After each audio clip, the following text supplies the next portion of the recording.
बिस्मिल्लाहिर्रहमानिर्रहीम। मेरा नाम डॉक्टर फैसल है। आज की वीडियो उन लोगों के लिए बड़ी इंपॉर्टेंट है जिन लोगों को घंटिया का मसला है, जिनको रोमेटॉइड आर्थराइटिस का इशू है। आपको इस एक वीडियो के अंदर इतनी ज़्यादा इन्फॉर्मेशन मिलेगी कि किस तरह से आप इस बीमारी को घर के अंदर मैनेज कर सकते हैं। इस बीमारी को मुकम्मल ठीक करना बहुत मुश्किल होता है।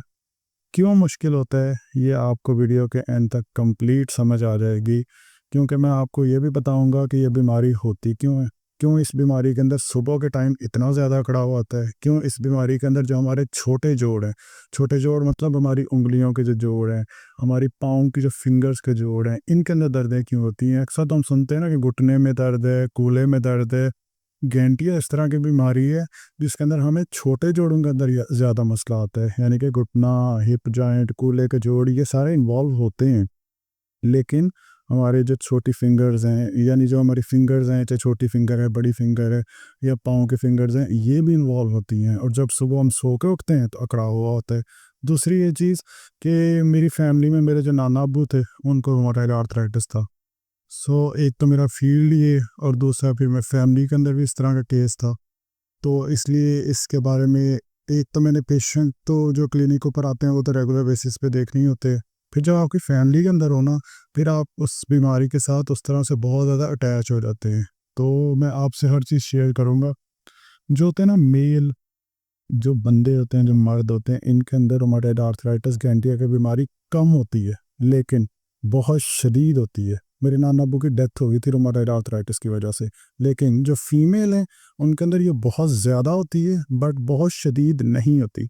नाना अब्बू का ये था कि उनके गैंटिया का जो प्रॉब्लम था वो स्टार्ट तो उनके जो स्मॉल जॉइंट्स हैं उनसे हुआ था, साथ में फिर एल्बो पे हुआ। लेकिन जब उनकी डेथ हुई थी वो ज़्यादा फिर फैल गया था, और उनकी जो सर्वाइकल वर्टिब्रास, जो रीढ़ की हड्डी के मोहरे हैं, जब वो इन्वॉल्व हुए तो उसके बाद फिर प्रॉब्लम थे, कॉम्प्लेक्स हो गया था प्रॉब्लम। तो उसके बाद फिर थोड़ा मुश्किल हो गया था उसको उन्हें मैनेज करना। आपको मैं इस वीडियो के अंदर शुरू से एंड तक सब कुछ बताऊंगा कि ये बीमारी क्यों होती है, इसके साइन एंड सिम्टम्स क्या होते हैं, अलामात क्या होती हैं, और फिर मैं आपको बताऊंगा कि इसको ठीक कैसे कर सकते हैं, कौन सी दवाइयाँ होती हैं, सर्जरीज कब होती हैं, फिजियोथेरेपी में आपने क्या करना है। इतनी वर्जिशें बताऊंगा ना मैं आपको कि इंशाल्लाह आपके लिए बहुत आसान हो जाएगा इस बीमारी को घर पे मैनेज करना, कि घर में किस तरह से लेके चलना है। ठीक है, अपनी वीडियो को स्टार्ट करते हैं। इस चैनल पे अगर आप नए हैं, इस चैनल को आप सब्सक्राइब कर लें, और आपने ये बाकी लोगों से भी शेयर करनी है, क्योंकि इस वीडियो के ज़रिए बहुत ज़्यादा हेल्प हो सकती है। हम अपनी वीडियो को शुरू करते हैं। सबसे पहले, ये जो अभी आप इस साइड पे हाथ देख रहे हैं, ये हमारा नॉर्मल हैंड है, नॉर्मल हैंड की बोन्स है। बट अगर किसी को रूमेटॉइड आर्थराइटिस हो जाए या गैंटिया हो जाए तो उनके जो जोड़ हैं, जो छोटे जोड़ हैं, बड़े जोड़ हैं, हर जोड़ के बीच में पानी होता है जिसे हम साइनोवियल फ्लूइड कहते हैं। उस पानी के ऊपर ये बीमारी अटैक करती है ज़्यादातर। तो इस तरह से जोड़ हो जाते हैं और इसमें इन्फ्लेमेशन होती है रोमेटॉइड आर्थराइटिस में। जो वर्ड टिस है ना, इसको अपने माइंड में बिठा लें कि मेडिकल में टिस का मतलब होता है इन्फ्लेमेशन, सोजिश। ठीक है, जहाँ पे भी, चाहे टेंडनाइटिस है, ऑस्टियोआर्थराइटिस है, अपेंडिसाइटिस है, जैसे किसी को अपेंडिक्स का मसला हो, अपेंडिक्स की सोजिश होती है, इस तरह जहाँ पे टिस आ जाए ना, दैट इज बीइंग के वहाँ पे इन्फ्लेमेशन है। यहाँ पे छोटे जोड़ों की इन्फ्लेमेशन होती है रोमेटॉइड आर्थराइटिस के अंदर। नेक्स्ट, कुछ इस तरह से हाथ हो जाते हैं जिन लोगों को रोमेटॉइड आर्थराइटिस स्टार्ट होती है ना, जो शुरू में इस तरह से डिफॉर्मिटीज़ नहीं बनती हैं, ये आहिस्ता आहिस्ता टाइम के साथ साथ बनती हैं। तो इस तरह छोटे जोड़ जो इन्वॉल्व हो जाते हैं इसके अंदर, रोमेटॉइड आर्थराइटिस के अंदर। जैसे जैसे टाइम गुजरता रहता है, फिर हैंड्स के ऊपर डिफॉर्मिटीज़ बनना शुरू हो जाती हैं, यानी हाथ टेढ़ा होना शुरू हो जाते हैं। इस हद तक भी चले जाते हैं, यानी कि इतना ज़्यादा टाइम जैसे गुजरता जाए, ये बीमारी टाइम के साथ साथ बढ़ती रहती है। बट अगर आप प्रॉपर इसका ट्रीटमेंट ना कराएं, अगर प्रॉपर ट्रीटमेंट करा लेना, तो हम इसके बढ़ने की स्पीड को बहुत कम कर सकते हैं। ठीक है, तो उसमें प्रॉपर ट्रीटमेंट कौन से होंगे, यही चीज़ें मैंने आज आपको बतानी है। नेक्स्ट है हमारे पास, ये देखें, जो घुटने का जोड़ है, ये हेल्दी जॉइंट है। ये जो ब्लू ब्लू एरिया आपको नज़र आ रहा है, ये हमारे कार्टिलेज हैं। रोमेटॉइड आर्थराइटिस में बीच में वाला पानी जो है वो ख़त्म होता है। रोमेटॉइड आर्थराइटिस जो है हमारे बीच वाले जो पानी होता है जॉइंट्स का, उसके ऊपर अटैक करता है। तो जिसकी वजह से फिर ये जो कार्टिलेज है आपस में घिसते हैं, रगड़ते हैं, जिसकी वजह, जब हम मूवमेंट करते हैं तो ये आपस में रगड़ते हैं, घिसते हैं, जिसकी वजह से फिर कार्टिलेज जो है डैमेज होना स्टार्ट हो जाता है, जिसकी वजह से फिर हमारे घुटनों में से टक टक की आवाज़ें भी आती हैं। कुछ लोगों को अगर ऑस्टियोआर्थराइटिस हो उनके अंदर भी यही साइंस होते हैं, रोमाटॉइड आर्थराइटिस के अंदर भी यही होते हैं, बट दोनों में जो डिफरेंस करने का तरीका है वो ये है कि जो रोमाटॉइड आर्थराइटिस होता है, जो घंटिया होता है, इसमें आपके दोनों जॉइंट होते हैं, यानी कि दोनों साइड के घुटने इन्वॉल्व होते हैं। ऑस्टियोआर्थराइटिस में ज़्यादातर एक साइड इन्वॉल्व होती है। दूसरा, जिनको रोमाटॉइड आर्थराइटिस और घुटनों में दर्द हैं उनको मॉर्निंग स्टिफनेस होती है, जब सो के उठते हैं सुबह तो घुटने में अकड़ाव होता है। तो जो ऑस्टियोआर्थराइटिस वाले पेशेंट हैं उनमें अकड़ाव होता है, लेकिन वो बहुत थोड़ी देर के लिए होता है। जो रोमाटॉइड आर्थराइटिस के पेशेंट्स हैं इनको तकरीबन, अगर वो सुबह सो के उठें उनको 11-12 बज जाते हैं जब तक उनका वो अकड़ाव कम होता है, वो प्रॉपरली चलने फिरने लगे। अब ये भी डिपेंड करता है कि आपका रोमाटॉइड आर्थराइटिस कैंटी अभी शुरुआत है या काफ़ी ज़्यादा टाइम गुजर चुका है। सो ये इंडिविजुअल टू इंडिविजुअल वेरी करेगा। मैं आपको जनरल इन्फॉर्मेशन दूंगा कि जो हर पेशेंट के लिए आप देख सकते हैं कि आपके लिए कौन सी है, जो मैं आपको इन्फॉर्मेशन दूँ। ठीक है। सो रोमाटॉइड आर्थराइटिस एक ऑटोइम्यून डिसऑर्डर है। ऑटो इम्यून, ये इतना इंपॉर्टेंट है आपके लिए समझना। अगर आपको ये बात समझ आ गई ना, आपको अगर कोई शख्स कहेगा ना कि गैंटिया का इलाज मैं आपको फ़लाँ जो है आपको टोटका बताता हूँ और आपका गैंटिया का मसला जड़ से ख़त्म हो जाएगा, फिर ज़िंदगी में कभी भी नहीं होगी, आप उसके बाद उनकी बातों को भरोसा करेंगे कि यार ये क्या बातें कर रहे हैं। आप पहले इस चीज़ को समझें, ऑटो इम्यून डिजीज़ क्या है। अगर आपको ये समझ आ गई ना, अपनी कंडीशन को मैनेज करना आपके लिए बड़ा आसान हो जाएगा। ठीक है, अभी समझाता हूँ, मैं आपको सारे एनिमेशंस के जरिए बताता हूँ। ये जो हमारी बीमारी है रोमाटॉइड आर्थराइटिस कैंटिया की बीमारी, ये सिर्फ हाथों नहीं पाँव की भी उंगलियों को इन्वॉल्व करती है, यानी जहाँ पे छोटे जॉइंट है ना, वो रोमाटॉइड आर्थराइटिस के अटैक से बचते तो नहीं है, बड़ा मुश्किल हो जाता है उनके लिए बचना। ठीक है। उंगलियाँ कुछ इस तरह से हो जाती हैं, टाइम के साथ साथ ये बढ़ती जाती हैं। मॉर्निंग में स्टिफनेस होती है, जब आप सो के उठते हैं तो घुटनों में, आपके जोड़ों में, छोटे जोड़ों के अंदर आपको अकड़ाव होता है, और आपके जो छोटे जोड़ इन्वॉल्व होते हैं, ये दो एक इस तरह की चीज़ें हैं। सुबह सो के उठे अकड़ाव हुआ और ज़्यादा देर तक रहा और छोटे जोड़ इन्वॉल्व हैं, बहुत ज़्यादा चांसेस होते हैं कि रोमाटॉइड आर्थराइटिस के साइंस हैं। ये आपको बाकी बीमारियों से डिफ्रेंशिएट करवा देता है, डायग्नोस करने में, तशखीस करने में बड़े इंपॉर्टेंट पॉइंट्स हैं ये। उर्दू में इसे कहा जाता है गैंटिया, गैंटिया की बीमारी। ये वो एनिमेशन है जिसके ज़रिए आपको गैंटिया बीमारी की वजूहात, उसके होने की रीज़न, इसके सारी सारी डिटेल इसकी समझ आ जाएगी। देखिए मैं यहाँ पे बैठा हूँ ना, फ़र्ज़ करें कि मैं अपना हाथ जो है ना वो किसी गंदी जगह पर ऊपर लगा के अपने मुंह को टच कर दूँ, तो आपको लगता है मैं बीमार हो जाऊँगा? नहीं होगा। ज़रूरी नहीं होता कि आप थोड़े से गंद के साथ ही जो है वो बीमार हो जाएं। हम मोस्टली अगर हाथ नहीं धोए हुए ना, अगर खाना खा लें तो ज़रूरी नहीं होता कि आप बीमार हों, बट मेरी बात को समझने की कोशिश करनी है आपने। हम बीमार क्यों नहीं होते हैं? लाइक अगर हम गंदे हाथों से खा लें, या कभी हम सफ़र कर रहे हैं, या वहाँ पे हमारे पास पानी नहीं अवेलेबल लेकिन हमने खाना भी खाना है, तो कभी कभी होता है कि हम एवं थोड़ा हाथ टेढ़ा मेढ़ा करके ना खा जाते हैं कि हाथ तो साफ़ नहीं है, बट फिर भी खाना तो है ना। अब आप जो बीमार नहीं हुए या आपको कोई प्रॉब्लम नहीं हुई, उसके पीछे रीज़न क्या है? उसके पीछे रीज़न ये है कि आपके जिस्म का जो क़ुव्वत मुदाफ़ियत है, इसे कहते हैं इम्यून सिस्टम। आपको जो क़ुव्वत मुदाफ़ियत है ना, वो उस जरासीम के साथ लड़ पड़ेगा जो आपके हाथ के ऊपर लगा हुआ होगा, तो आपको बीमार होने से बचा लेगा। ठीक है। लेकिन ये अभी जो आप एनिमेशन देख रहे हैं ना, ये जो लाल है ना, जो बड़ा सा, ये आपकी आर्मी है, आपके जिस्म की आर्मी है, आपके जिस्म की फ़ौज है, आपके जिस्म का इम्यून सिस्टम है, आपके जिस्म का क़ुव्वत मुदाफ़ियत है। ठीक है। ये जो आपको हरे रंग का नज़र आ रहा है, ये जो छोटे छोटे नज़र आ रहे हैं, ये जरासीम है। ये जैसे जिस्म में आते हैं ना, तो हमारे ये जो इम्यून सिस्टम होता है ना, ये आगे बढ़ के इसको पकड़ के मार देता है। ठीक है। ये होता है नॉर्मल, ये हाँ, यानी नॉर्मल रूटीन में ये सिस्टम होता है।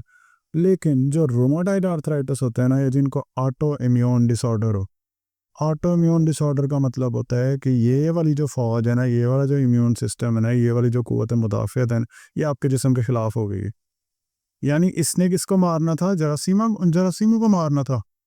अब ये किसको मारेगी? ये आपके जॉइंट्स पे अटैक कर देगी, आपके छोटे छोटे जॉइंट्स पे, आपके सोनोरल फ्लूइड्स के ऊपर, इनके ऊपर अटैक कर देगी, जिसकी वजह से अब अब आपसे मैं पूछूंगा यार इसका इलाज क्या हो सकता है? इसका इलाज आप कहेंगे यार ये जो रेड कलर का है ना, इसको ख़त्म कर दो। इसको अगर हम ख़त्म कर देंगे, ये तो ये जो हरे हरे कलर के आ गए हैं, बाहर से जरासीम आ रहे हैं, ये मैंने बैठे सांस लिया है, सांस ले रहा हूँ, तो आपको पता है हवा के अंदर भी जरासीम होते हैं, ये आम रूटीन में भी जरासीम होते हैं, इनके साथ हर टाइम में आपका पूरे मुदाफ़ित लड़ता रहता है सिस्टम, इम्यून सिस्टम जो है। अब आप कहेंगे कि इसको अगर ठीक करना है तो ये जो लाल वाला है ना, हम इसको बिल्कुल ही जड़ से ख़त्म कर देते हैं, तो फिर ये जो ग्रीन वाले जरासीम है, इनको कौन मारेगा? अब इनको जड़ से ख़त्म भी नहीं कर सकते हम। ठीक है। तो इसका और क्या हल हो सकता है? इसका और हल ये हो सकता है कि हम जो है ना, आप पता है क्या होता है, जब आप बीमार होते हैं,